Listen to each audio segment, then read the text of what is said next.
जब अगस्त्य जी ने भगवान कार्तिकेय जी से श्रीमद् देवी भागवत पुराण का दूसरा महत्व कहने के लिए कहा, तब कार्तिकेय जी ने कहा, ऋतवाग नाम के एक महान मुनि हुआ करते थे।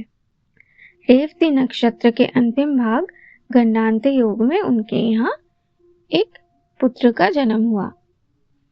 उनके यहाँ जब से इस पुत्र का जन्म हुआ, तभी से उनको और उनकी पत्नी को रोग, शोक, क्रोध और लोभ ने घेर लिया।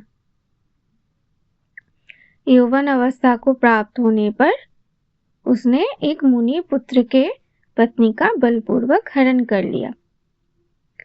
अपने इस दुष्ट पुत्र के दुराचरणों से दुखी रहते हुए ऋतवाग मुनि एक दिन गर्ग ऋषि के पास पहुंचे और उनसे कहा, हे ज्योतिष शास्त्र के आचार्य, मुझसे और मेरी पत्नी से ऐसी कौन सी त्रुटि हो गई जो हमें इतना दुखदायी पुत्र मिला। तब गर्ग मुनि ने सब ओर विचार करते हुए उनसे कहा कि इसमें आपके और आपकी पत्नी का कोई दोष नहीं है। उस बालक ने रेवती नक्षत्र के अंतिम भाग गंडांत योग में जन्म लिया है, जो एक अशुभ समय है। इसीलिए ये बालक आप दोनों को इतना दुख दे रहा है।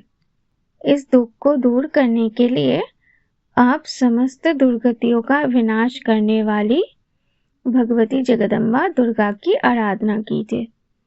उनकी ये बात सुनकर मुनि ऋतवाग अत्यंत क्रोध में आ गए और उसी समय उन्होंने रेवती नक्षत्र को श्राप दे दिया।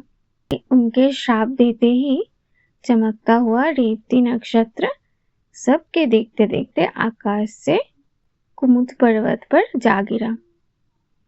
इसलिए कुमुद पर्वत का एक और नाम पड़ा रेवतक। रेवती को शाप देकर मुनि ऋतवाक ने महर्षि गर्ग द्वारा बताए गए विधान के अनुसार देवी भगवती की आराधना करके सुख और सौभाग्य को प्राप्त किया।